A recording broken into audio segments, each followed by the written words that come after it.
మన దేవుడు ఎవరండి? ఆయనకు ఒక పేరు ఉంది. ఆయనకు అనేకమైన పేర్లు ఉన్నాయి. ఒక పేరు చెప్పగలుగుతారా?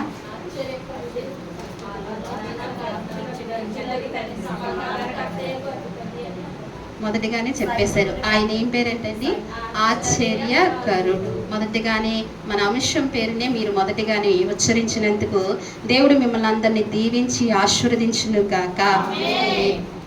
యెషయా గ్రంథంలో 9వ అధ్యాయము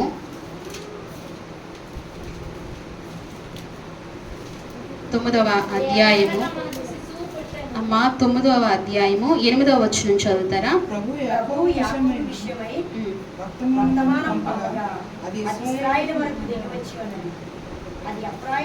ఒక నిమిషం, సారీ అండి, 6వ వచనమే చదివింది.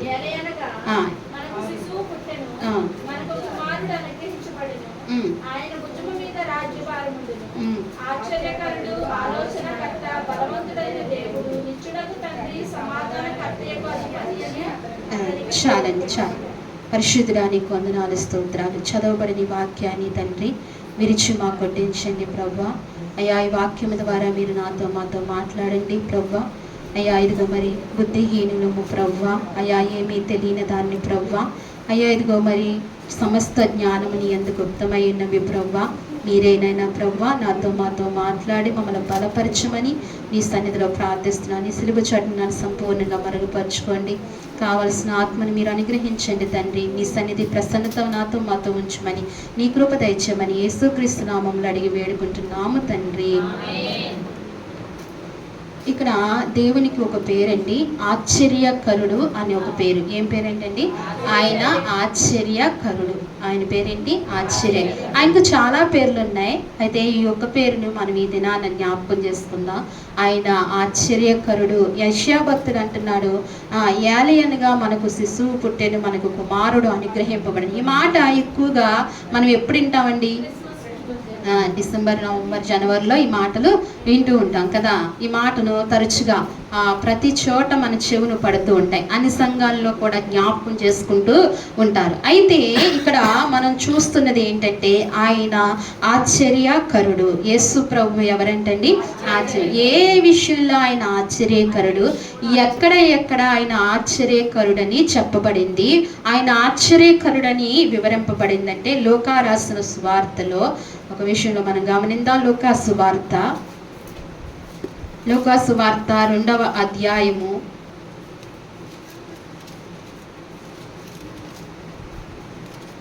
46వ వచనం చూడండి.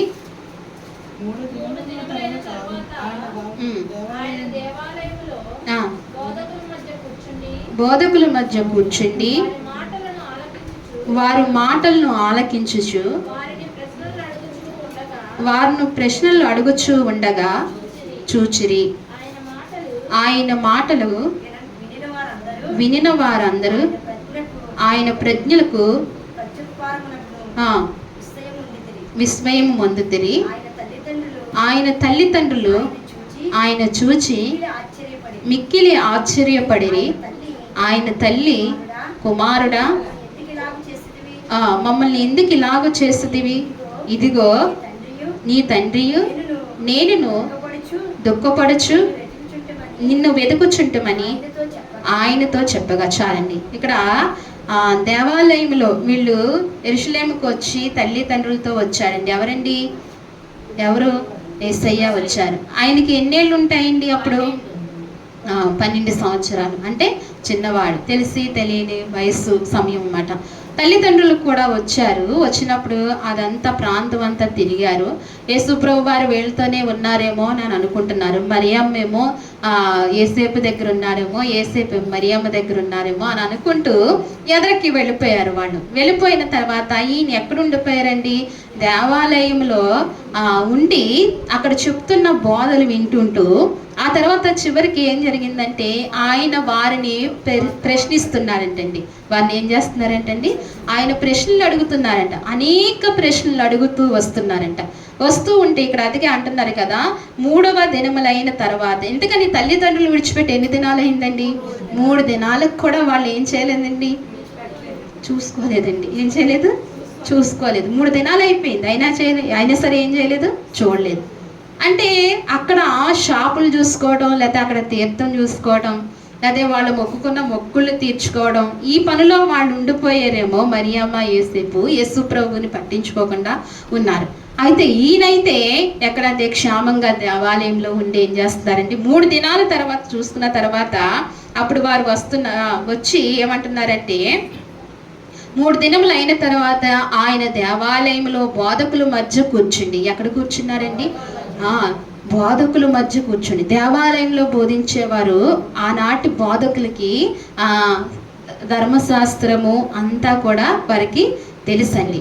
వారిని ధర్మశాస్త్ర అనంజులు అని కూడా అంటూ ఉంటారు. మంచినీళ్ళు ఇవ్వంటారు. అయితే ధర్మశాస్త్రం అంతా కూడా వారికి తెలుసు. ఇలాంటి బోధకులు, పెద్ద పెద్ద వారు బోధకుల మధ్య, అలాంటి వారి మధ్య యేసు ప్రభు వారు ఏం చేస్తారంటండి, కూర్చున్నారంట. కూర్చుని వారి మాటలు ఆలకించుచు. అబ్బా ఏంటండి వారి మాటలు.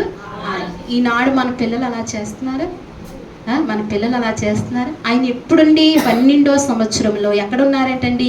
దేవాలయంలో బోధకుల మధ్య కూర్చుని ఏం చేస్తున్నారు? ఆశగా వారి మాటలు విన్నారు. అలాగే తెలివిగా, జ్ఞానముగా వారిని ప్రశ్నించారు. పెద్దవారి కంటే పెద్దవారి కంటే జ్ఞానంగా వాళ్ళని ప్రశ్నించాడు. ఎవరండి? యేసు ప్రభు వారు. ఎంత జ్ఞానాన్ని ఆయన, ఎంత క్రమంతో ఆయన పెరిగారో చూడండి. ఈనాడు మన పిల్లల్ని 1 గంట దేవుని సన్నిధిలో కూర్చుంటలేదు. దేవుని మాటలు వినాలని ఆశ కానీ, దేవుని కార్యాలు నేర్చుకోవాలని కానీ వారికి ఉండట్లేదు. తల్లిదండ్రులమైన మనకు కూడా నేర్పించాలని ఆశ కూడా మనకు కూడా ఉండట్లేదు. వాళ్ళని ఆ తోవలో నడిపించాలని కూడా లేదు. అసలు మనమే సరైన భర్తీ చేయలేని జీవితాల్లో మనం ఉన్నాం. దేవుడు మెచ్చే భర్తీ చేయలేని, దేవునికి మెచ్చే ఇష్టమయ్యే సమయం మనమే ఇవ్వలేకపోతున్నాం. ఇంకా మన పిల్లలకి ఏమొస్తుందండి? కానీ యేసు ప్రభు వారు ఆ సమయంలో ఏం చేస్తారండి? దేవుని మాట వినాలి. ఎప్పటి నుండండి? చిన్ననాటి నుండి కూడా ఏం చేయాలంటండి? దేవుని మాట వినాలి. ఎందుకంటే దేవుని మాట ఎందుకు వినాలంటే, దేవుని మాటలో ఏముంటుందండి? దేవుని మాటలో శక్తి ఉంటుంది, దేవుని మాటలో ఆరోగ్యం ఉంటుంది, దేవుని మాటలో మంచి సమస్త కృప దేవుని మాటలోనే ఉన్నాయి. అందుకే ఆయన మాటలు మన జీవితాలు మెరుగుపరచబడాలంటే, మన జీవితాలు బాగుపడాలంటే ఏంటండి? దేవుని మాట వినాలి. ఏ మాటలకు మన జీవితము బాగుపడదు. రేపొద్దున బిడ్డలు పెద్దవారైన తర్వాత జీవితాలు బాగా ఉండాలంటే దేవుని మాటే వరకు పని చేస్తుందండి. మన క్రమశిక్షణ ఏమి పనిచేయదు, మన భక్తి ఏమి పనిచేయదు. ఏది పని చేస్తుందండి? దేవుని మాటే. వారు ఏమైనా చేయాలంటే దేవుని వాక్యం వారికి జ్ఞాపకం వస్తుంది. ఏ జ్ఞాపకం వస్తుందండి? దేవుని. ఏమైనా వారి చేయరాని కార్యాలు చేస్తూ ఉంటే తల్లిదండ్రులు జ్ఞాపకం రారే కానీ, వెనకాలన్న పెద్దలు జ్ఞాపకం రారు కానీ ఏ జ్ఞాపకం వస్తుందండి? దేవుని వాక్యము జ్ఞాపకం వస్తుంది. అందుకే ఆ త్రోవలోనికి వెళ్లకుండా ఆపేది దేవుని వాక్యానికే ఉంది ఆ శక్తి, దేనికి లేదు. అందుకే యేసు ప్రభు వారు ఎక్కడున్నారేంటండి? దేవాలయంలో బోధిస్తున్న బోధకుల మధ్యన కూర్చుని ఆయన ఏం చేస్తున్నారు? దేవాలయంలో బోధకుల మధ్య కూర్చుండి వారి మాటలు ఆలకించుచు. దయించి మన బిడ్డలు కూడా నేటి నుండి దేవుని మాటలు ఆలకించును గాక, దేవుని మాటలు గ్రహించును గాక, దేవుని మాటలు తలపోసుకును గాక. ఇలాగది మన బిడ్డలు పెరిగితే గనక రానున్న తరాల్లో సమాజానికి క్రైస్తవ క్షేమము కలుగుతుందని దేవుడు పేరట మనం చేస్తున్నా. ఇలాగా వారిని ప్రశ్నించేలాగన ఉండగా చూచిరి. ఆయన మాటలు వినువారందరూ ఆయన ప్రజ్ఞలకు ప్రత్యుత్తరం ఇచ్చుచు విస్మయం పొందిరి. ఆయన మాటలు విన్నవారందరూ ఏమయ్యారంట? విభ్రాంతి నొందుతున్నారంట. ఆయన ప్రశ్నలకు ఏం చేస్తున్నారంటండి? ఆశ్చర్యపడిపోతున్నారంట. ఆయన మాటలు ఏంటి? వయసు ఏంటి? ఈయనేంటి? ఈ ప్రశ్నలేంటి? ఈయన వయసుకు తగ్గ ప్రశ్నలు వేయట్లేదు. ఈయన భూ సంబంధమైన ప్రశ్నలేమీ వేయట్లేదు, పర సంబంధమైన ప్రశ్నలు ఏమైనా వేస్తూ ఉన్నారు అని అక్కడ ఉన్న వారందరూ కూడా ఆశ్చర్యపడుతుంటే, ఇంతలో ఆయన తల్లిదండ్రులు ఆయన చూచి మిక్కిలి ఆశ్చర్యం. చూడండి ఇంకొక ఆశ్చర్యం. ఎవరు ఆశ్చర్యపడి? వారి తల్లిదండ్రులు ఇలాగా వెతుక్కుంటూ వచ్చారు. మా కుమారుడు ఏరని అడుగుతూ వస్తుంటే, మీ కుమారుడా యేసయ్య, యేసు ప్రభువా నీ కుమారుడు, యేసపు నీ కుమారుడా? ఆయన దేవాలయంలో బోధకుల మధ్య మాట్లాడుతున్నాడు. బోధకుల్ని ప్రశ్న వేస్తున్నాడు, అయితే బోధ వింటున్నాడు, అక్కడ ఉన్నాడు అని దారిలో చెప్పిన వారు అనేక మంది ఉంటే వారు ఎక్కడికి వచ్చారండి? దేవాలయంలోకి. ఈలాగా దేవాలయంలోకి వారి తల్లిదండ్రులు వచ్చి యేసు ప్రభు మాట్లాడుతున్న మాటలు విని వారికి ఏమి కలిగిందంటే అండి? ఆశ్చర్యం కలిగింది. దేవునికి మహిమ కలుగును గాక. ఎవరికి ఆశ్చర్యం కలిగిందండి? తల్లిదండ్రులకే ఆశ్చర్యం. 12 సంవత్సరముల నుంచి వారి మధ్యనే పుట్టి వారితోనే పెరిగిన ఆ బిడ్డను చూసి ఎవరికి ఆశ్చర్యం కలిగింది? దైవ జ్ఞానం ఉంటే ఎవరినైనా ఆశ్చర్యపరిచే కృప ఉంటుంది. ఎవరినైనా వారి తల్లిదండ్రులే ఆశ్చర్యపడ్డారు. చూడండి, ఆయనకు ఏం పేరు? మొదటగానే యెషయా భక్తుడు ఏం రాశాడు? ఆశ్చర్యకరుడు అని రాశాడు. ఆయన పేరు ఆశ్చర్యకరుడు. మన దేవుడు ఆశ్చర్యకరుడు. ఈరోజు ఈ సమయంలో మనం ఆరాధిస్తున్న దేవుడు ఎవరండి? అందుకే మనం ప్రతిసారి ఆయన ఆరాధిస్తుంటాం, సుదీర్ఘమైన భక్తిని చేస్తుంటాం. ఎందుకని? ఆయన ఆశ్చర్యకరుడని. ఆయన ఆశ్చర్యకరుడు. అందుకే అంటున్నాడు ఇక్కడ, తల్లిదండ్రులు ఆయన చూసి మిక్కిలి ఆశ్చర్యపడి, ఎలాగంటండి? మిక్కిలి చాలా ఎక్కువగా ఆశ్చర్యపడ్డారంట. చాలా ఎక్కువగా, మామూలుగా కాదు. ఇప్పుడు ఏమన్నా ఎవరైనా మన పిల్లలు ఒక ప్రార్థన చేస్తే ఏమవుతాం? ఆశ్చర్యపడతాం. చిన్నప్పుడు అభిషేక్ అండి ఇక్కడ గంగరాజు గారి ఇంట్లో ఉన్నప్పుడు ఒక పీట తీసుకుని వారు ఉప్పొల్ల తీసుకుని వాయించి ఆరాధన చేసేవారు. మంచిగా ఆరాధన చేసేవారు, ప్రార్థించేవారు, పాటలు పాడేవారు. ఆడ ఆశ్చర్యం వేసేది. వెంటనే అపవాది చూడలేక అఖిల్కి ఇక్కడ పెద్ద గడ్డ కింద ఏం చేశాడు. అప్పటి నుంచి మళ్ళీ వాళ్ళు ఆ ఆరాధన కానీ ఆ ప్రార్థన కానీ చేయలేదు. వాడిని అపవాది కూడా ఏం చేస్తాడండి? వార్చలేడు. ఆ చిన్న చిన్న నోటు నుంచి కూడా వాడు కూడా చూడలేదు. మళ్ళీ ఆ ఆరాధన వాడు చేయలేదు. కానీ ఏం చేయాలంటండి? దేవుని సన్నిధిలో ఏం చేయాలంటండి? హృదయపూర్వకంగా ఏం చేయాలి? ఆయన అప్పుడు ఏం చేస్తాం? మనం పిల్లల్ని చూసి మనం ఏమవుతామండి? ఆశ్చర్యపడతాం. చిన్న ప్రార్థన చేస్తేనే ఏం చేస్తామండి? వచ్చి రాని మాటలు ప్రార్థన చేస్తే ఏం చేస్తాం? ఆశ్చర్యపడ. అలాగే ఇక్కడ మరియమ్మ యేసేపు కూడా ఏం చేశారంటండి? మిక్కిలి ఆశ్చర్యపడ్డారంట. మిక్కిలి ఆశ్చర్యపడ్డారంట. ఆశ్చర్యపడుతూ ఇక్కడ అంటున్నాడు, ఆయన తల్లి, కుమారుడా మమ్మల్ని ఎందుకు ఇలాగ చేసేదివి? ఇదిగో నీ తండ్రియు నేనును దుఃఖపడుచు నీవు ఎదుగుచుంటమని ఆయనతో చెప్పగా మరియమ్మ అంటుంది, నా కుమారుడా నువ్వెందుకు ఇలా చేస్తావు? మమ్మల్ని మా చెయ్యి ఎందుకు విడిచిపెట్టావు? మా వెనక ఎందుకు రాలేదు? నీ తండ్రి నీ యేసేపు నేను కూడా ఏమవుతున్నామండి? దుఃఖపడుచున్నాం, బాధపడుచున్నాం అని తల్లి అడుగుతుంటే అప్పుడు కింద యేసు ప్రభు వారు ఒక మాట అంటారు. ఏమంటారంటే చూడండి, ఆయన మీరేళ నన్ను వెతుకుచుంటిరి, మీరు నా తండ్రి పనుల మీద నేను నా తండ్రి పనుల మీద ఉండవలనని మీరు ఎరుగురా అని వారితో చెప్పినబ్బా. దేవునికి మహిమ కలుగును గాక. ఎంత ఆశ్చర్యం అండి! తల్లికి ఏం సమాధానం ఇచ్చారండి ఆయన? నేను నా తండ్రి పని మీద ఉన్నానని మీరు ఎరుగరా. ఆ వయసులో గుర్తు చేశారు. ఆయన బాధ్యతను చూడండి. ఆ వయసులో బాధ్యత ఆయన ఎప్పుడు మర్చిపోలేదు. ఆయన ఏ పని మీద వచ్చారండి ఇక్కడకు? ఏ పని మీద వచ్చారు? నశించిపోతున్న ఆత్మను రక్షించడానికి, ప్రాణం పెట్టడానికి ఆయన వచ్చారు. అందుకే ఆయన అన్నారు వారి తల్లితో, ఏమన్నారంటే ఆయన కూడా కంగారు పడిపోకుండా కాదు కానీ ఆయన ఏమన్నారంటే, నేను నా తండ్రి పని మీద ఉన్నానని మీరు ఎరుగురా అని అన్నారు. ఈ మాట ఎన్నోసార్లు తల్లితో అంటూ వచ్చారు కదా. ఆయన ఒక మాట మాట్లాడారు అంతే. ఇంకా తల్లి ఏమైంది? మౌనం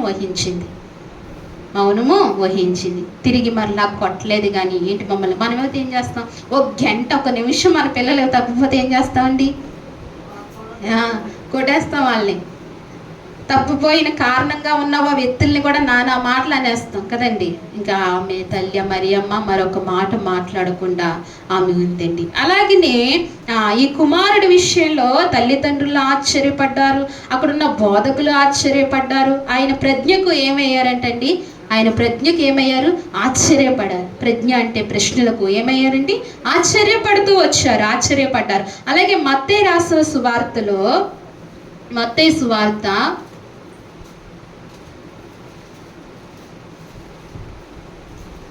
7వ అధ్యాయము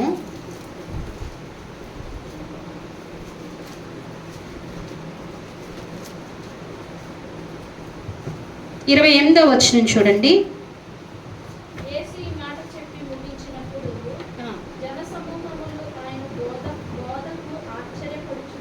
ఆ, ఎలయనగా ఉమ్, ఆయన వారి శాస్త్రుల వలె కాక ఆ, అధికారము గల వాని వలె వారికి బోధించును. చాలండి.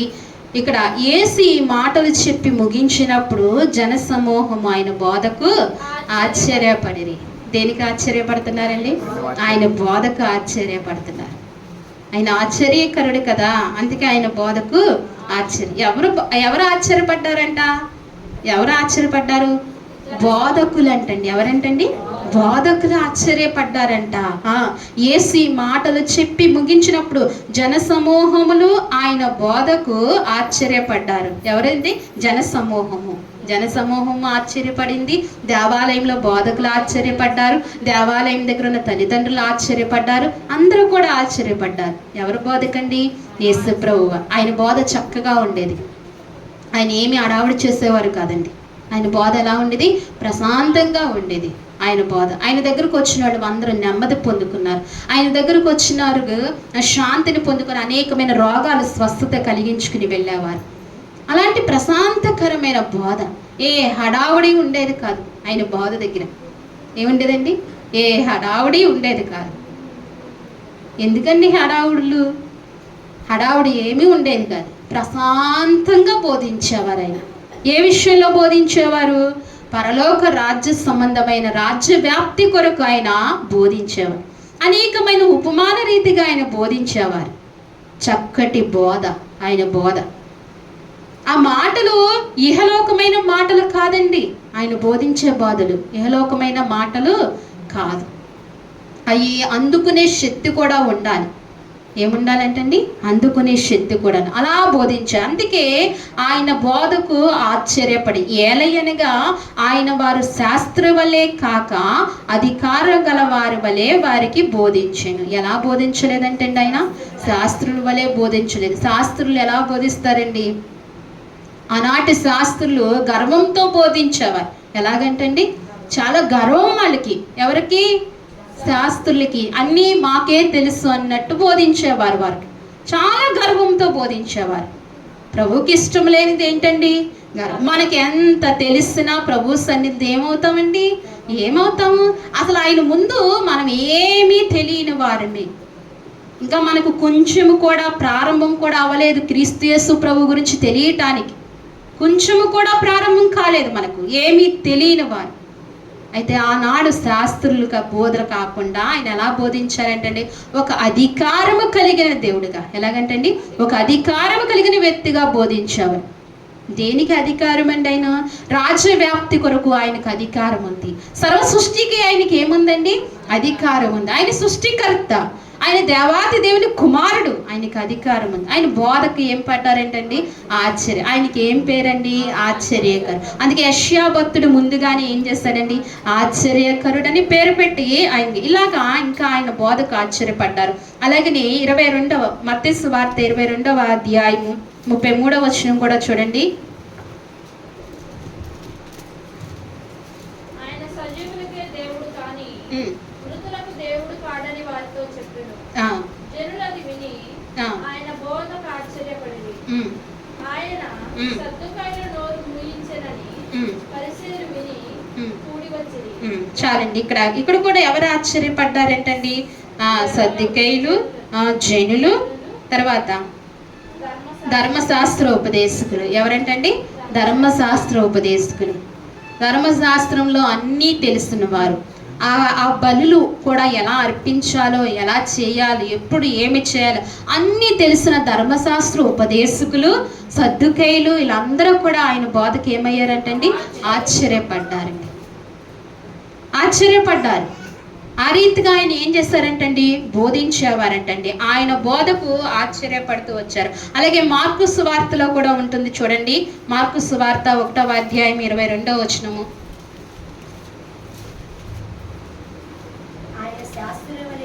ఆయన శాస్త్రం వలె కాక అధికారము గల వారి వలె వారికి బోధించును గనుక వారు ఆయన బోధకు ఆశ్చర్యపడిరి.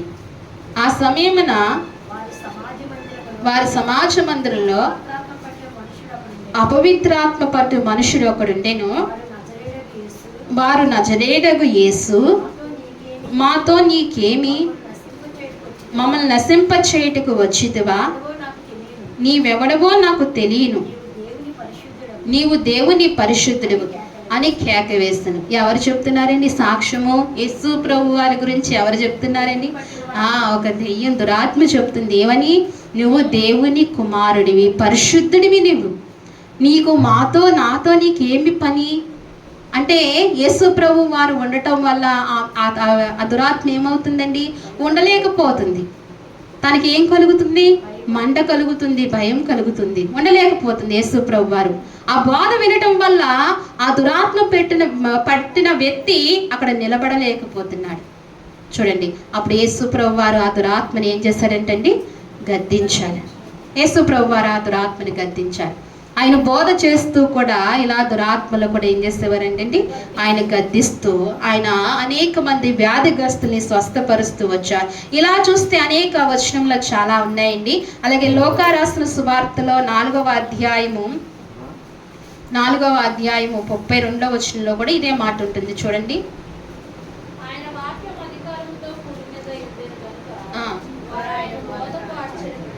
ఆయన మాట, ఆయన వాక్యము అధికారంతో కూడినదై ఉండును గాక గనుక ఆయన బోధకు ఆశ్చర్యపడి. ఆయన బోధ ఎలా ఉండేదంటండి? అధికారముతో కూడిన బోధ అంటండి. ఏ బోధ? ఎందుకంటే అధికారము ఆయన దగ్గర నుంచే వచ్చింది కదా. ఈ వాక్యం ఎవరి దగ్గర నుంచి? ఆయన దగ్గర. ఆయన వంటి అధికారంగా బోధించేవారు ఈ లోకంలో ఎవరు కూడా లేరు. ఎంత తెలిసినా ఆయనకున్న అధికారము చొప్పున బోధించేవారు ఎవరు కూడా లేరు. అంత అధికారముగా బోధించడానికి కూడా అవకాశం లేదు. ఎందుకంటే ఆయన ఆ వాక్యమునకు అధికారి. ఆయన ఎవరండి? వాక్యమునకు అధికారి. అందుకే ఆయన బోధ గురించి అందరూ కూడా ఏమయ్యారంటండి? ఆశ్చర్యపడ్డారంట. మీకైనా ఎప్పుడైనా అనిపించిందా? మీకు ఎప్పుడైనా అనిపించిందా? ఎవరి బోధ అయినా విన్నప్పుడు ఆశ్చర్యం కలుగుతుందా? కలగాలండి. ఎవరి బోధ అయినా విన్నప్పుడు ఏం కలగాలి? నిజమైన వాక్యం బోధించినప్పుడు ఏం కలగాలంటండి? ఆశ్చర్యం కలగాలి. చిన్నతనంలో నేను మా బాబాయ్ చెప్పిన వాక్యం, అంటే దైవజన్ చెప్పిన వాక్యం చూసి ఏంటి ఎలా చెప్తున్నా, అప్పుడు ఆ టైంలో నిజంగా చిన్నతనంలో మీరు నమ్మినా నమ్మకపోయినా ఆ టైంలో నాకు ఆశ్చర్యం కలిగింది. ఈ మాటలు ఎక్కడ చెప్తున్నారు? ఎక్కడ ఇవి? ఏంటి? చదివితేనేమో ఒకలాగున్నాయి, ఆయన చెప్పే మర్మాలు ఇంకోలాగున్నాయి, ఎలా ప్రత్యక్షం అవుతున్నాయి ఈయనకి అని ఒక ఆశ్చర్యం వేసేది. అప్పుడప్పుడు కూడా ఎలా చెప్పగలుగుతున్నారు? తెలియదు కదా. దేవుని ఆత్మ వచ్చి దేవుడే నడిపిస్తాడని తెలియదు కదా అప్పుడు అని నేను అడిగితే ఎలా చెప్పగలుగుతున్నారంటే, దేవుడే నడిపిస్తాడమ్మా, మనకేమీ తెలియదు, ఆయన ఎలా మాట్లాడుకోవాలో ఆయనే మాట్లాడుకుంటాడు అని ఆశ్చర్యం కలిగింది. అలాగే మిగిలిన బోధకులు బాగా ఆత్మానుసారముగా మాట్లాడు, వాక్యానుసారముగా మాట్లాడు, సత్యవాక్యము ప్రకటించినప్పుడు ఏం కలుగుతుందంటండి? ఆశ్చర్యం కలుగుతుంది. ఏ వాక్యం అండి? సత్యవాక్యం విన్నప్పుడే ఆశ్చర్యం కలుగుతుంది. సత్యవాక్యం అంటే దేవుడు చెప్పినట్లుగా, దేవుడు మాట్లాడినట్లుగా, జీవగ్రంథంలో ఉన్న మాట ప్రకారంగా మాట్లాడిన వాక్యాన్ని బట్టి ఏం కలుగుతుందంటండి? ఆశ్చర్యం కలుగుతుంది. ఆయన బోధ ఆశ్చర్యం కలిగించింది. ఎవరి బోధ? యేసయ్య బోధ ఆశ్చర్యం కలిగించింది. అలాగే ఆయనకు ఆశ్చర్యకరుడని. లోకా రాసిన సువార్త 8వ అధ్యాయము 22వ వచనంలో చూడండి.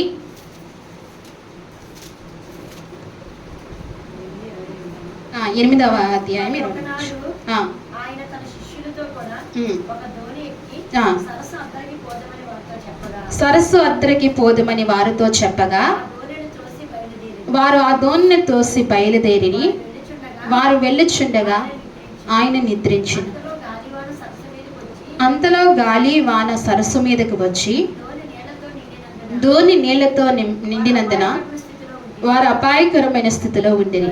గనుక ఆయన వద్దకు వచ్చి, ప్రభువా ప్రభువా నశించిపోవచ్చున్నామని చెప్పి ఆయన లేపిరి.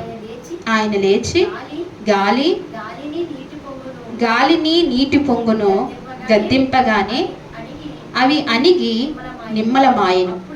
అప్పుడు ఆయన, మీ విశ్వాసము ఎక్కడ అని వారితో అనెను. అయితే వారు భయపడి ఈయన గాలికిని నీళ్లకును ఆజ్ఞాపించగా అవి లోబడుచున్నవే, ఈయన ఎవరో అని ఒకరితో ఒకరు చెప్పుకుని ఆశ్చర్యపడిరి. దేవునికి మహిమ కలుగును గాక. ఇక్కడ దేవుని వాక్యం అంటుంది, మరి ఒక నాడు ఆయన తన శిష్యులతో కూడా ధోని ఎక్కి, ఎక్కడికండి?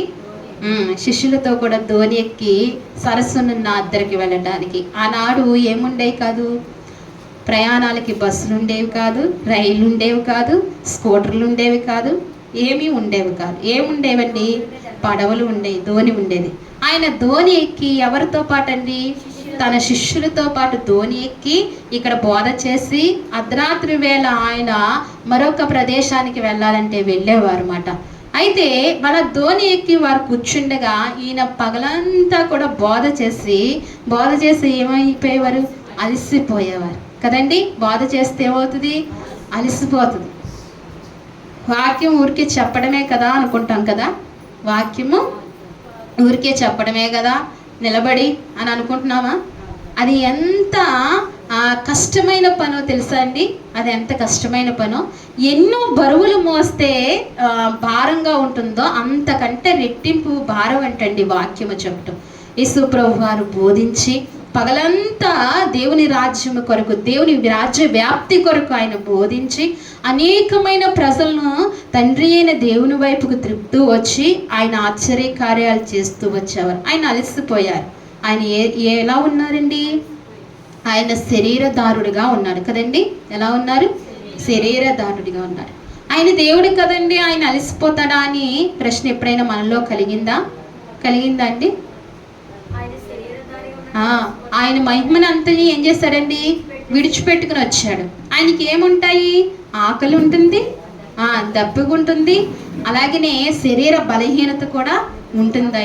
ఆయన అలసిపోతారు కూడా. ఆకలి కూడా వేస్తుందా లేదా? వేసిందా కదా, దేవుని వాక్యంలోనే ఉంది కదా. ఎత్తిగారు కదా, ఆకలి వేసింది. ఆయన మళ్ళీ దేని కొరకు? నీళ్ళు దాహం వేస్తుందా లేదా? అలాగే మనకైతే ఎలాగుందో దేవునికి కూడా అలాగనే అన్నీ ఉంటాయి. అలాగే ఆయన అలసిపోయి ధోనిలో పడుకున్నప్పుడు అండి అద్దరికి వచ్చి పోదుమని వారితో చెప్పగా ఆ ధోని త్రోసి బయలుదేరి వారు వెళ్ళిచుండగా ఆయన నిద్రించెను. ఏం చేశాను? ఆయన నిద్రించాను. ఒకసారి పరీక్షించడానికి కూడా ఆయన పడుకుని ఉంటారు కదా. నిద్రిస్తే అంతలో గాలి వాన సరస్సు మీదకి వచ్చి ధోని నీళ్లతో నిండినందున వారు అపాయకరమైన స్థితిలో ఉండిరి. ఎవరండి? ఎవరు? శిష్యులు.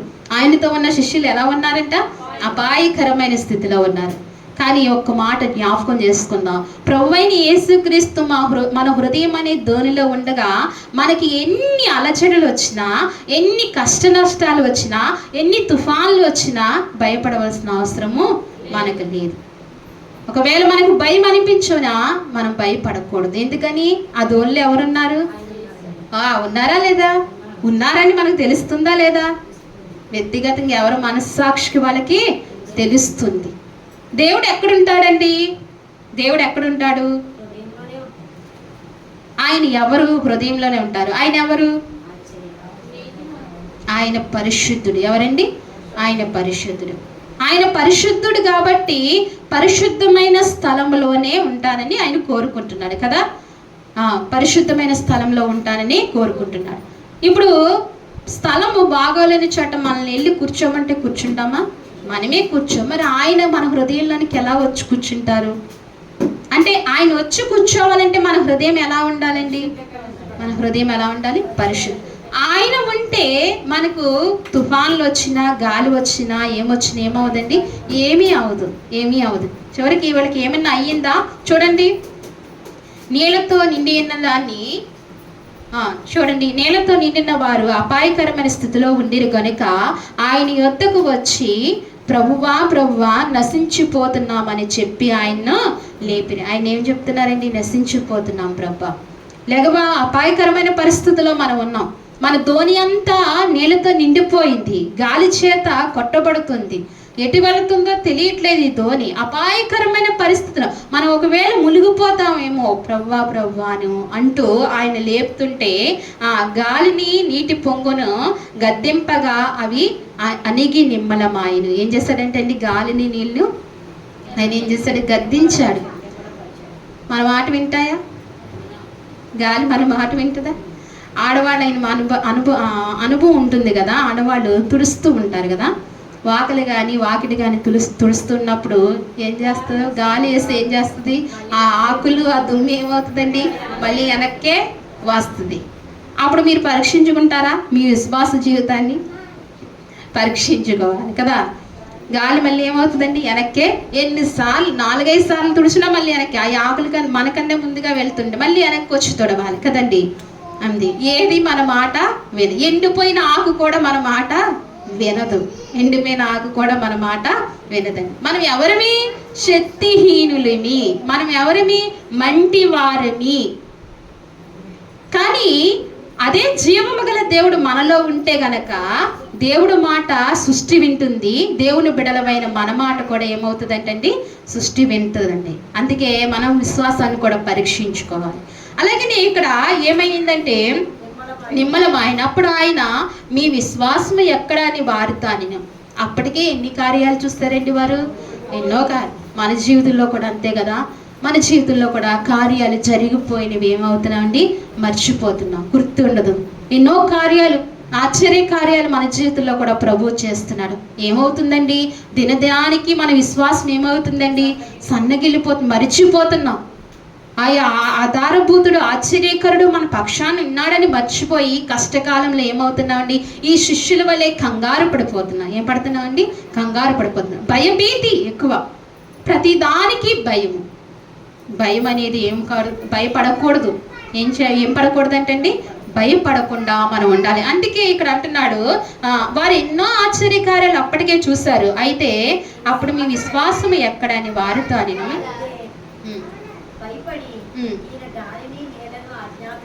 అయితే వారు భయపడి ఈయన గాలికి నీళ్లకును ఆజ్ఞాపింపగా అవి లోబడుచున్నవే, ఈయన ఎవరో అని ఒకరితో ఒకరు చెప్పుకుని ఆశ్చర్యపడి.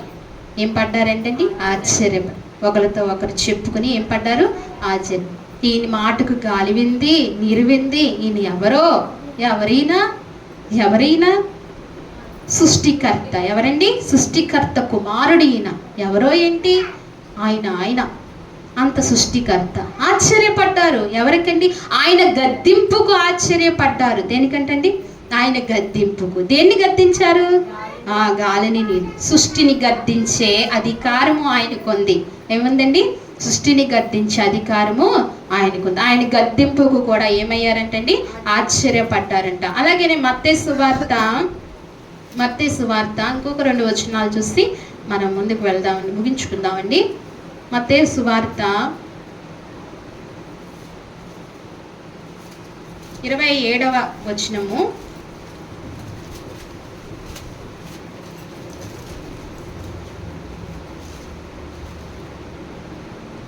ఇరవై 27వ అధ్యాయము 14వ వచనము. అయితే ఆయన ఒక మాట అయినను అతనికి ఉత్తరం ఇయ్యలేదు గనుక అధిపతి మిక్కిలి ఆశ్చర్యపడును. ఇక్కడ ఎవరు ఆశ్చర్యపడుతున్నారండి? ఎవరు? హేరోదు ఆశ్చర్యపడుతున్నారు. ఎవరండి? హేరోదు దేనికి ఆశ్చర్యపడుతున్నారు? ఇక్కడ మనం 10వ వచనం కానించి చదువుదాం చూడండి. 11వ వచనం కానించి. యేసు అధిపతి ఎదుట నిలిచెను. అప్పుడు అధిపతి, యూదుల రాజువు నీవేనా అని ఆయన అడగగా, యేసు అతన్ని చూచి నీవన్నట్లే అనిను. ప్రధాన యాజకులను పెద్దలను ఆయన మీద నేరము మోపినప్పుడు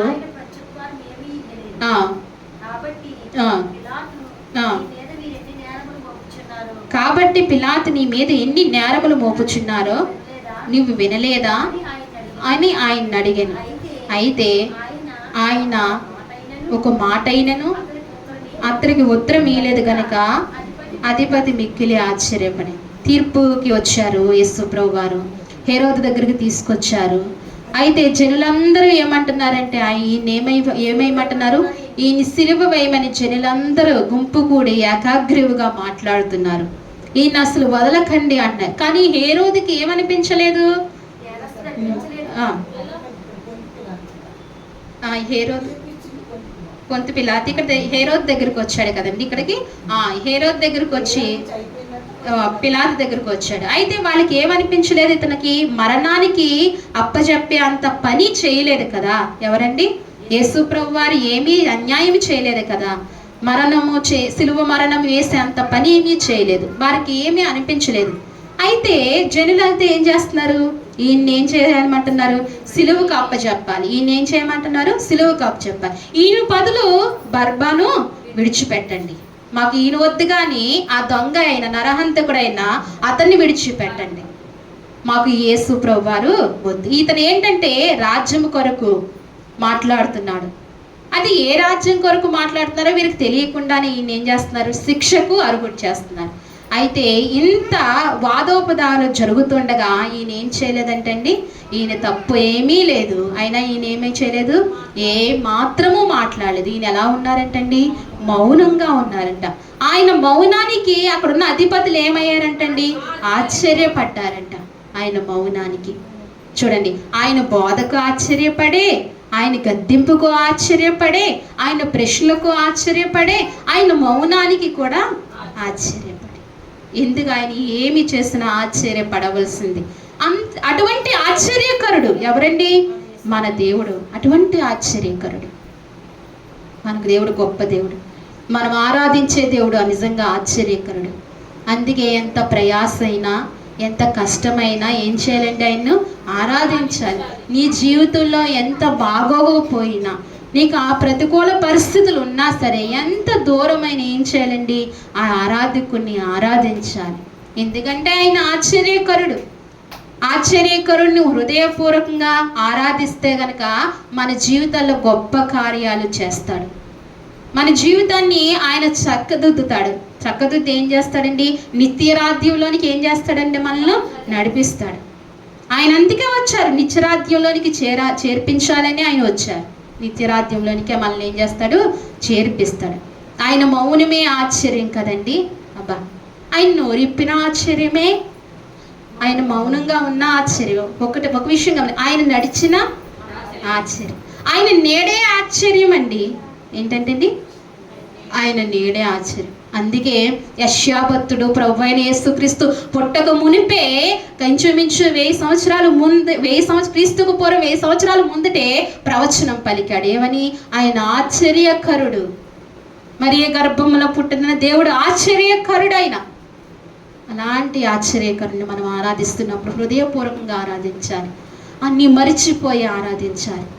పరిస్థితులు, స్థితిగతులను, మనం ఉన్న స్థలమును అన్నీ కూడా మరిచిపోయి కొన్ని నిమిషాలు కానీ, కొన్ని గంటలు కానీ ప్రభువుని ఆరాధించాలి. ఆ ఆరాధనే మన జీవితాన్ని ఏం చేస్తుందండి?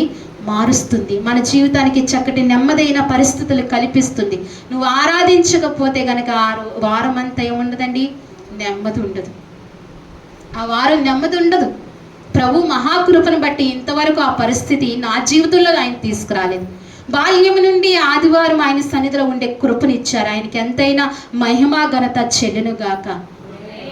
ఒక వారం కూడా మాని ఒక వారం కూడా మాని హృదయం కలవరంతో పడే స్థితి లేకుండా ప్రభు చేస్తూ వచ్చారు. మనం కోరుకోవాలి, ప్రార్థించాలి. ప్రభువా, ఏ కారణము చేత నిన్ను ఆరాధించకుండా నేను ఉండలేనయ్యా, ఉండకుండా ఆ అవకాశాన్ని లేకుండా నాకు చేయకయ్యా, నిన్ను ఆరాధించే అవకాశాన్ని నాకు దయచేయి. మన ప్రాణం ఉన్నంత మట్టుకు ఏం చేయాలంటే ఆయన హృదయపూర్వకంగా ఆయన ఆరాధించాలి. ఇది మహా భాగ్యం అండి. ఎవరికో ఏదో ఎవరికో ఏదో లేకపోతే ప్రయోజనం అని కాదు, ఎవరో ఏదో కలిసి వస్తుందని కాదు. మనం ప్రభువుని ఆరాధించడం ఎవరికండి? వ్యక్తిగతంగా మనకి ఎంతో శ్రేయస్కరం. ఎందుకంటే అటువంటి ఆశ్చర్యకరుని ఏం చేయాలంటే హృదయపూర్వకంగా ఆరాధించడం మనం నేర్చుకుందాము. ఆయన మౌనానికి కూడా ఏం పడ్డారంటే ఆశ్చర్యపడ్డారు. ఇంకొక మాట చూసుకుని మనం ముగించుకుందాం. చివరిగా ఒక్క మాట, యోహాను సువార్త ఇంకొక విషయంలో జనులు ఏం ఆశ్చర్యపడ్డారంటే, యోహాను సువార్త 4వ అధ్యాయము 27వ వచనం చూడండి. ఇంతలో ఆయన శిష్యులు వచ్చి ఆయన స్త్రీతో మాట్లాడట చూచి ఆశ్చర్యపడిరి. కానీ నీకేమి కావాలి, నేను ఈమెతో ఎందుకు మాట్లాడుచున్నావని ఆయనను ఎవరినూ అడగలేదు. ఆ స్త్రీ తన కుండ విడిచిపెట్టి ఆ స్త్రీ తన కుండ విడిచిపెట్టి ఊరిలోనికి వెళ్ళి చాలండి. వచ్చి ఆ, నేను చేసినవన్నీ నాతో చెప్పిన మనిషి ఆ, ఈయన క్రీస్తు కాడా ఆ. అని ఆ ఊరి వారితో చెప్పగా ఆ ఊరిలో నుండి బయలుదేరి ఆ ఊరిలో నుండి బయలుదేరి ఆయన వద్దకు వచ్చుచుండి యోగ శిష్యులు ఆ, బోధకుడా ఉమ్, భోజనం చేయదుమని ఆయన వేడుకునేది. చాలండి. ఇక్కడ అంటున్నారు కదా, దేనికి ఆశ్చర్యపడ్డారంటండి? ఆ స్త్రీతో మాట్లాడటం ఆశ్చర్యపడ్డారు. ఏ స్త్రీడి?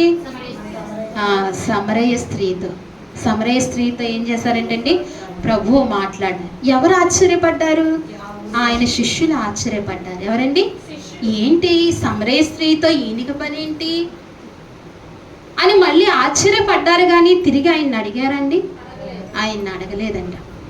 కానీ వాళ్ళు ఆశ్చర్యపడ్డారు. ఏంటి సమరయ స్త్రీతో ఈయన మాట్లాడుతున్నారు, ఈ వేళలో, ఈ మధ్యాహ్న వేళలో ఈయన మాట్లాడుతున్నారు. వాళ్ళు ఏం చేశారండి? ఆయన యేసు ప్రభు వారి శిష్యులు ఏం చేశారు? ముందుగా ఆహారానికి పంపించారు. ఎక్కడ పంపించారు? ఆహారానికి పంపించారు. మనకు ఆహారం తీసుకురండి, అది కూడా టైము ఏం చేస్తారండి? రాశారు. ఎన్ని గంటలకు?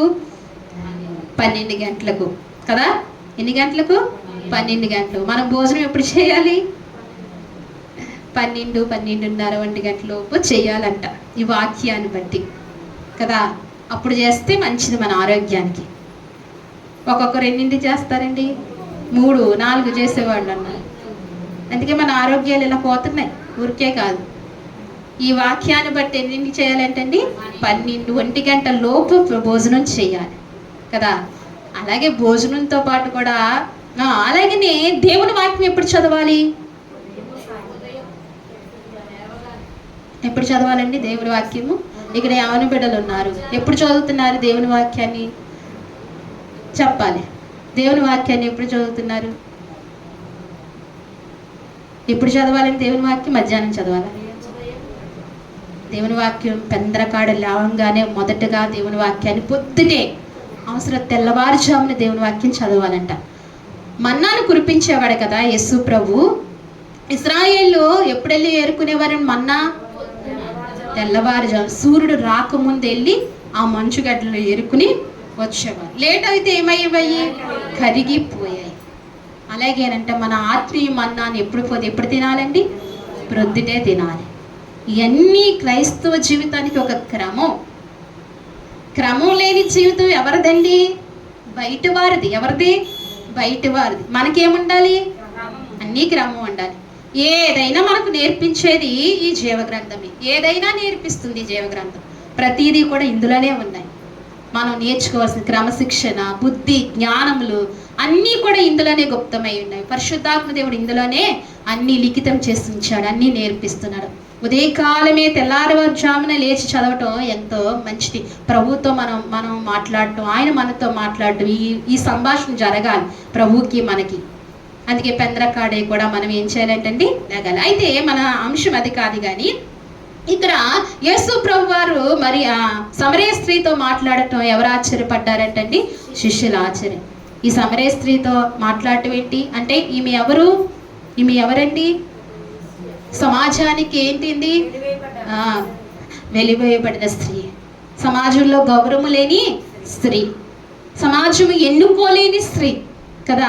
ఇలాంటి స్త్రీతో ప్రభుకి మాటలేంటి అని. కానీ ఇలాంటి వారినే ప్రభు ఎక్కువ ఏం చేస్తారండి? ప్రేమించి వాళ్ళని దర్శించి వారి పాపమును ఒప్పింపచేసి వారి జీవితాలు ఏం చేశారండి? చక్కపరిచారు. మన ప్రభు పని అది. నశించిపోయినవి, పాడైపోయినవి బాగు చేసే దేవుడు మన దేవుడు. కానీ ఎవరు కూడా సమాజంలో అంగీకరించరు కదా. మన దేవుడు ఏం చేస్తాడండి? మరలా తిరిగి అట్ల వైపు కలిగి ఈ స్త్రీ ఏం చేస్తుందండి? కుండ విడిచిపెట్టింది. ఏం చేసిందండి? కుండ విడిచిపెట్టింది. ఆ కుండ విడిచిపెట్టగానే ఏమైంది? పగిలిపోయింది. తన పాపాన్ని ఏం చేస్తుంది? అక్కడ విడిచిపెట్టుకుంది. మనం కూడా అలాగే ఏం చేయాలి? మనకున్న అన్ని రకాలమైన పాపములు ఏం చేయాలండి? విడిచిపెట్టుకోవాలి. పాపం అంటే ఏయో పెద్ద పెద్ద పాపములే కాదు. దేవుని ప్రార్థించకపోవడం కూడా పాపమే. దేవుని గణపరచకపోవడం కూడా పాపమే. దేవుని మాట వినకపోవడం కూడా పాపమే. భక్తిని ముసుగులో ఉండి నేను ఏ పాపం చేయట్లేదు అని అనుకుని ముసుగేసుకుని మనం ఉంటున్నాం. కానీ ఎన్నో అవిధేతలు కలిగి మనం ఉంటున్నామండి. అవన్నీ కూడా ఏం చేయాలంటే అన్నీ విడిచిపెట్టుకోవాలి. అన్నీ విడిచిపెట్టుకుని ఏం చేయాలి? మనము ప్రభువుకి దగ్గర కావాలి. దేవుడు ఏంటంటే ఆయన ఎవరంటే ఆశ్చర్యకరుడు. యెషయా భక్తుడు రాసినట్లుగా ఆయన ఆశ్చర్యకరుడు. ఈనాడు మనం ఈ మధ్యాహ్న కాల సమయంలో యేసు ప్రభు వారి గురించి ఆలోచిస్తుంటే మీ హృదయాల్లో ఆశ్చర్యకరుడు అనిపించట్లేదా అండి? ఆయన ఏమనిపించట్లేదండి? ఆశ్చర్యకరుడు. ఏంటంటే ఆయన ఆశ్చర్యకరుడు, గొప్ప దేవుడు.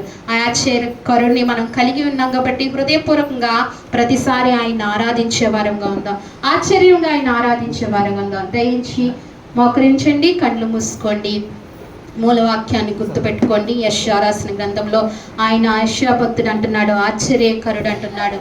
ఆయన గొప్ప దేవుడు, ఆయన ఆశ్చర్యకరుడు. సరే ప్రార్థన చేద్దామా?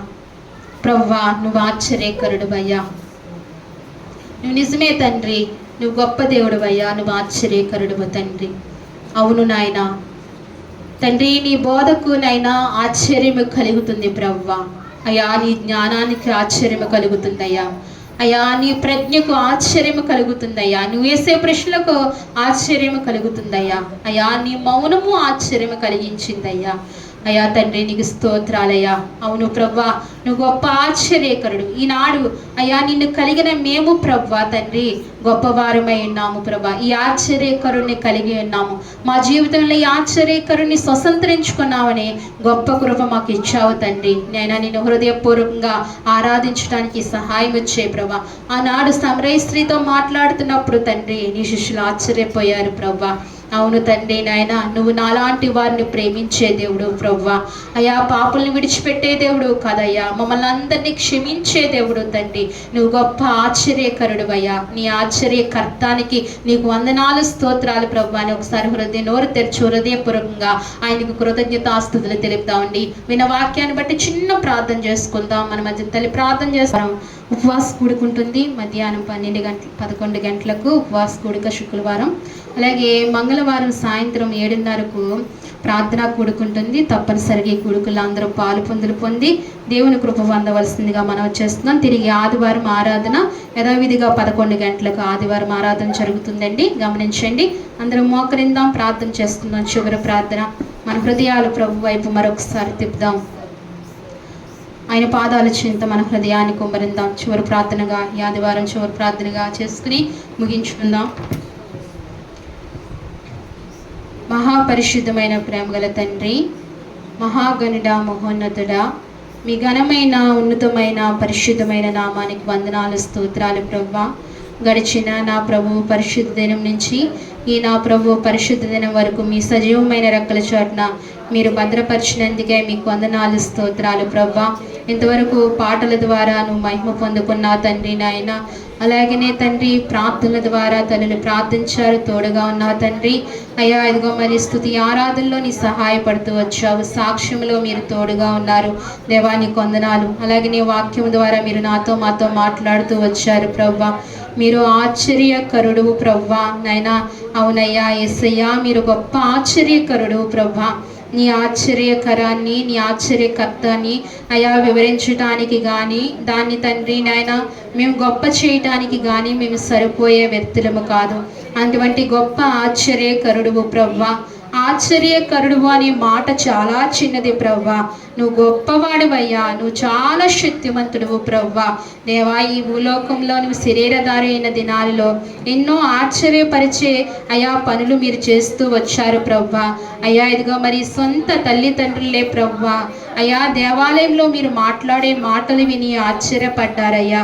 అక్కడ బోధకులు ఆశ్చర్యపడుతూ వచ్చారయ్యా. ఎటువంటి ఆశ్చర్యకరుడువయ్యా. అలాంటి ఆశ్చర్యకరుణ్ణి కలిగి ఉన్న మేము తండ్రి ప్రవ్వా, ఈనాడు మేము ధన్యులమై ఉన్నాము ప్రవ్వా. అయ్యా, మమ్మల్ని పారజూచి మమ్మల్ని రక్షించావు తండ్రి, నీకు వందనాలు, స్తోత్రాలు. అయ్యా, నైనా నీ కృప చొప్పున మమ్మల్ని రక్షించుకున్నావు, మమ్మల్ని విడిచిపెట్టలేదు ప్రవ్వా. చూసి చూడనట్టు మమ్మల్ని వదిలేయలేదు తండ్రి. అయ్యా, మమ్మల్ని పట్టించుకోలేని వారిగా మీరు లేరు ప్రవ్వా. మమ్మల్ని పట్టించుకుంటూ మాకు ఇచ్చిన రక్షణ అయా కృపాభాగ్యాన్ని బట్టి మీకు వందనాలు, స్తోత్రాలు చెల్లించుకుంటున్నాం ప్రవ్వా. నువ్వు ఆశ్చర్యకరుడుగు తండ్రి. అయ్యా, నువ్వు సమాధానకర్తవైన యెహోవా ప్రవ్వా. దేవానికి స్తోత్రాలు.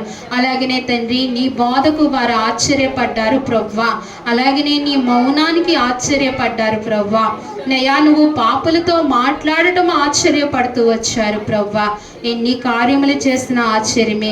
గాలిని తండ్రి నీరును గద్దించినప్పుడు ఆశ్చర్యము కలిగింది ప్రవ్వా. సృష్టి అంతయు కూడా నీకు లోబడుతూ వచ్చిందయ్యా. అయ్యా ఆనాడు నైనా సృష్టి ప్రారంభం మొదలుకొని ప్రవ్వా అయ్యా ఇదిగో మరి అంతం వరకు నీ మాట వింటూనే ఉంటాయి ప్రవ్వా. అయ్యా అవును ప్రవ్వా, కానీ నైనా నీ మాట వినని మానవుడే కదా ప్రవ్వా.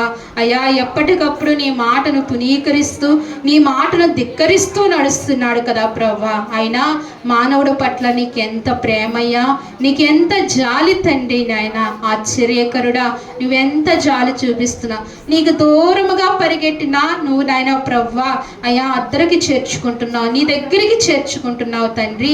నీకు వందనాలు స్తోత్రాలు. నీ ఆశ్చర్యకరాన్ని బట్టి నీకు స్తుతులు చెల్లిస్తున్నాం తండ్రి. నీ గొప్పతనాన్ని బట్టి నీకు వందనాలు స్తోత్రాలు చెల్లించుకుంటున్నా. ఈ మధ్యాహ్న కాల సమయంలో ఈ సహవాసంలో తండ్రి నీ ఆత్మపూర్వమైన మాటలు మాకు మీరు అందించినందుకే నీకు వందనాలు స్తోత్రాలు. మమ్మల్ని బలపరచండి ప్రభా. మీరు బలపరుస్తూ వస్తున్న విధానం కొరకే వందనాలు. ఇంకనూ మమ్మల్ని బలపరిచినైనా నీ కృపలోమైన ప్రభా మమ్మల్ని ముద్రించమని ప్రార్థిస్తున్నాం తండ్రి. నైనా ఎత్తబడే సంఘంలో మేము ఉండటానికి సహాయం చేయండి. మేము అన్నీ సరి చేసుకుని ప్రభా నీ సన్నిధిలో నిలబడటానికి దినదినము ప్రభా నైనా నీకు మరింత దగ్గరగా జీవించే కృప మాకు దయచేయండి. దావీదు అంటున్నాడు నైనా ఎక్కలేనంత ఎత్తైన స్థలములకు నన్ను ఎక్కించు దేవా అన్నాడు ప్రభా. అవును ప్రభా, మమ్మల్ని కూడా ఒక్కొక్క మెట్టు మీరు ఎక్కించండి ప్రభా. ఎక్కలేనంత ఎత్తైన స్థానానికి మమ్మల్ని ఎక్కించమని ప్రార్థిస్తున్నాం తండ్రి. మమ్మల్ని అభిషేకించండి, భద్రపరచండి, మమ్మల్ని బలపరచండి తండ్రి. అలాగే నీ బిడలైన వారిని అందరినీ జ్ఞాపకం చేసుకోండి. వాక్యం విన్న వారిని ప్రభా అందరినీ కూడా మీరు దీవించండి, ఆశీర్వదించండి ప్రభా. ఎవరైతే నైనా నీ మాటలుగా తీసుకుని ప్రభా వారి హృదయాల్లో ముద్రించుకుని ప్రభా దీని ప్రకారముగా మరి ఎవరైతే జీవిస్తున్నారో వారందరినీ కూడా మీరు జ్ఞాపకం చేసుకోండి. చేరువచ్చిన నీ బిడ్డలందరినీ జ్ఞాపకం చేసుకోండి. ప్రతి ఒక్కరిని మీరు దీవించండి, ఆశీర్వదించండి అయ్యా. పెద్దలు మొదలుకుని చిన్నల వరకు బిడ్డల వరకు అందరినీ దీవించండి, బలపరచండి. మంచి ఆయురారోగ్యాలు నీ బిడ్డలకు దయచేయండి. నీ మందిరంలో ఉన్న కృపాక్షేమం వారి వెంట పంపించండి దేవా. నీ కొందనాలు స్తోత్రాలు తండ్రి. నైనా చిరకాలము యెహోవా మందిరంలో నివసించుట అయ్యా ఇదిగో మరి నైనా ప్రభువుకు ఆరోహ కుమారులో పడినట్లుగా ఆశపడినట్లుగా మా జీవితాల్లో కూడా మేము కూడా అదే ఆశపడి తండ్రి నీ పాద సాన్నిధ్యంలో ప్రభువానైనా మేము బ్రతుకు కాలమంతయు కూడా నిన్ను స్తుతించేవారుగా ఉండటానికి సహాయపడమని మీ సన్నిధిలో ప్రార్థిస్తున్నాం తండ్రి. అయ్యా నిన్ను ఆరాధించే విషయంలో మాకు ఏ సమస్యలు ఎదురల్లకుండా సహాయం చేయండి. ఏ కష్టములు వాటిల్లకూడదు. నిన్ను ఆరాధించే సమయంలో మా వ్యాధులు ప్రభు అడ్డుగా ఉండకూడదు ప్రభా. మా సమస్యలు అడ్డుగా ఉండకూడదు నైనా. మా బంధువులు ఎవరూ కూడా అడ్డుగా ఉండకూడదయ్యా. నిన్ను ఆరాధించే విషయంలో స్వేచ్ఛగా నిన్ను ఆరాధించుకునే కృప మాకు దయచేయమని మీ సన్నిధిలో ప్రార్థిస్తున్నాం తండ్రి. ఈ పరిచర్యను మీరు జ్ఞాపకం చేసుకోండి తండ్రి. విస్తరింప చేయండి ప్రభా. నూరెంతల ఫలభరితమైన పరిచర్యగా ఉండటానికి సహాయం చేయండి. శాఖలుగా విస్తరించడానికి కృప దయచేయండి ప్రభువా. పరిచర్యకు కావలసిన తండ్రి ఈవులన్నీ కూడా మీరు ఇవ్వండి. పరిచర్యకు సహాయపడుతున్న బిడ్డలందరినీ దీవించండి, ఆశీర్వదించండి. గొప్ప కృపను బిడ్డలకు అందరికీ దయచేయమని మీ సన్నిధిలో ప్రార్థిస్తున్నా. ఇది నీ పని ప్రభువా అయ్యా. ఇది నీ సహవాసము ప్రభువా. ఇది నీ మందిరము ప్రభువా, ఎవరిది కాదయ్యా. అయ్యా ఇది నీ సహవాసము ప్రభువా. నువ్వు విలువ పెట్టి కొన్న సంఘము ప్రభువా, అది నీది ప్రభువా. నీ బిడ్డలు మీరే ఖాయమని ప్రార్థిస్తున్నాను ప్రభువా. నీ బిడ్డలకు మీరు కంచి వేయమని ప్రార్థిస్తున్నాను దేవా. సహాయం చేయండి ప్రభా. మంచి ఆరోగ్యాలు తల్లులైన వారికి అందరికీ దయచేయండి అయ్యా. కృప దయచేయండి ప్రభా. చంటి బిడ్డలను కూడా జ్ఞాపకం చేసుకోండి అయ్యా. ఇదిగో మరి ఎండలు మీరు తప్పించి మాకు నైనా మంచి కృపనిచ్చేందుకే మీకు వందనాలు స్తోత్రాలు తండ్రి. ఇంకా చక్కటి మంచి వాతావరణాన్ని మీరు దయచేయండి ప్రభా. అయ్యా నీ కృప దయచేయండి ప్రభా. సహాయం చేయండి ప్రభా. అలాగే ఆదివారం తిరిగి ఆదివారం ఆరాధనలో మాకు తోడుగా ఉండండి. శుక్రవారం ఉపవాస కుడుకులో మీరు తోడుగా ఉండండి. మంగళవారం ప్రార్థనా కుడుకులో మాకు తోడుగా ఉండండి. ఇవన్నీ కార్యక్రమాలు, ఈ వారి కార్యక్రమాలన్నీ జయకరముగా మీరు జరిగించుకోండి ప్రభా. అందరినీ మీరు జ్ఞాపకం చేసుకోండి ప్రభా. అలాగే నైనా కుమారుడు నైనా ప్రభా నాగూరు జ్ఞాపకం చేసుకోండి. కుమారుడు ప్రయాణమై తండ్రి నీ సన్నిధికి వచ్చాడు ప్రభా. బిడ్డను దీవించండి, ఆశీర్వదించండి. తిరుగు ప్రాణంలో కూడా మీరు తోడుగా ఉండమని నీ కృప దయచేయమని ప్రార్థిస్తున్నాను. సహాయం చేయండి అయ్యా. మా యవన బిడ్డలందరినీ కూడా జ్ఞాపకం చేసుకోండి ప్రభా. మా యవన బిడ్డలందరి చుట్టూ నీ కంచి, నీ కాపుదల, భద్రతను ఉంచండి ప్రభా. అలాగే మాకు కలిగిన చంటి బిడ్డల చుట్టూ కూడా నీ కంచి ఉంచండి, కాపుదల ఉంచండి, భద్రతను ఉంచండి, క్షేమము దయచేయమని ప్రార్థిస్తున్నాను తండ్రి. ఇలాగ సంఘమును అంతటినీ, సంఘ బిడ్డలందరినీ కూడా జ్ఞాపకం చేసుకోండి తండ్రి. సహాయం చేయండి. అలాగే ప్రభా ఇదిగో ఆరాధన ముగించుకుని ఉన్నాము ప్రభా. ఆత్మీయ ఆహారంతో మమ్మల్ని ఇంతవరకు మీరు బలపరిచారు. అలాగే భౌతికమైన ఆహారం తీసుకోవడానికి నీ కృప దయచేస్తున్నందుకే నీకు వందనాలు, స్తోత్రాలు. సిద్ధపరిచిన కుటుంబాన్ని జ్ఞాపకం చేసుకోండి ప్రభా. అలాగే తండ్రిని సత్యనారాయణ గారిని బట్టి, తల్లిని బట్టి, అయా కుటుంబాన్నైనా కుమారుని బట్టి, కోడలను బట్టి ప్రార్థిస్తున్నాను. మనవరాలను బట్టి కుటుంబాన్ని మీరు జ్ఞాపకం చేసుకోండి అయ్యా. ఇదిగో మరి ఇది మొదలు ప్రారంభిస్తుండగా తండ్రి నీ సహాయము దయచేయండి. ఆహారం ఇచ్చేవాడు నీవే ప్రభా. ఆకాశ పక్షులు చూడడి, అవి విత్తవు కోయవని సెలవిచ్చావు. మరి మేము ఇన్ని దినాలు ప్రభా మేము పుట్టిన నాటి నుండి పోషింపబడుతున్నామంటే అయ్యా నువ్వు గుప్పిళ్ళిప్పి మమ్మల్ని పోషిస్తున్నావు తండ్రి. నీకు స్తోత్రాలు. నీవు ఇచ్చిన ఆహారాన్ని బట్టి నీకు వందనాలు, స్తోత్రాలు చెల్లించుకుంటున్నావు. నువ్వు ఆశీర్వదిస్తున్నావు ప్రభా. దేవా నీకు వందనాలు. ఈనాడు నైనా ప్రభా ఇదిగో మరి మందిరానికి అయ్యా ఇదిగో నీ బిడలైన వారికి సిద్ధపరిచిన ఆహారాన్ని మీరు జ్ఞాపకం చేసుకోండి. ఆ కుటుంబాన్ని మీరు జ్ఞాపకం చేసుకోండి. మొదటగా వారు సిద్ధపరుస్తానని అయ్యా ప్రభా ఇదిగో మరి నేను సిద్ధపరిచిన రీతిగా వారి కుటుంబాన్ని బలపరచని, దీవించండి, ఆశీర్వదించండి. నూరంతల ఫలితాలు బిడలకు దయచేయమని అడుగుతున్నాను ప్రభా. సహాయం చేయండి. వాటిని తీసుకుంటుండగా తండ్రి మమ్మల్ని కూడా మీరు జ్ఞాపకం చేసుకోండి. ఆహారాన్ని పరిశుద్ధపరచమని, కృప దయచేయమని, అయ్యా బలంతో, శక్తితో మీరు నింపమని, నాయన నీ అధికమైన కృప మాకు అనుగ్రహించమని, అలాగనే ప్రభా ఈ పరిచర్యను అంతటిని జ్ఞాపకం చేసుకోమని సన్నిధిలో ప్రార్థించుకుంటూ, అలాగే అత్తయ్యకు కూడా మంచి ఆరోగ్యమునివ్వండి, బలమునివ్వండి, శక్తినివ్వండి. ఆ నాలుకను కూడా ముట్టి స్వస్థపరచమని మీ సన్నిధిలో ప్రార్థించుకుంటూ అయ్యా అలాగే ప్రభా మీకు వందనాలు, స్తోత్రాలు చెల్లించుకుంటూ బలహీనులందరినీ బలపరచమని, అలాగే ఈ వారంలో బలహీనంగా ఉన్న అయ్యా తల్లి సావిత్రమ్మ గారిని కూడా జ్ఞాపకం చేసుకోండి. తల్లి ఎంతో బలహీనంగా ఉందని చెప్పారు ప్రభా. మంచి ఆరోగ్యం ఆ తల్లికి కూడా మీరు దయచేయండి అయ్యా. మంచి కృపనివ్వండి ప్రభా. ఆరోగ్యమును దయచేయండి, క్షేమమును అనుగ్రహించమని మీ సన్నిధిలో ప్రార్థించుకుంటూ బిడ్డలందరినీ పేరు పేరున ప్రతి ఒక్కరిని జ్ఞాపకం చేసుకుని దీవించి ఆశీర్వదించమని అయ్యా నీ సన్నిధిలో ప్రార్థించుకుంటూ మీకు వందనాలు, స్తోత్రాలు చెల్లించుకుంటూ స్తుతించి ప్రార్థించి మా ప్రియరక్షకుడైన యేసుక్రీస్తు నామములో అడిగి వేడుకుంటున్నాము తండ్రి. మన తండ్రి అయిన దేవుని ప్రేమయు, కుమారుడైన యేసుక్రీస్తు కృపయు, పరిశుద్ధాత్మ అన్యోన్య సహవాసము మనకు, మన సంఘానికి, సార్వత్రిక సంఘము చుట్టూ, మన కుటుంబాల చుట్టూ ఇప్పుడు ఎల్లప్పుడూ సదాకాలము దేవుడు తోడైండి నడిపించును గాక. యేసు రక్తమే జయం, ప్రవేశ రక్తము సంపూర్ణమైన విజయము కలుగును గాక.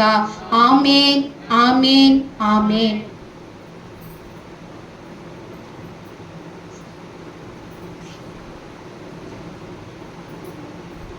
అందరికీ వందనాలండి.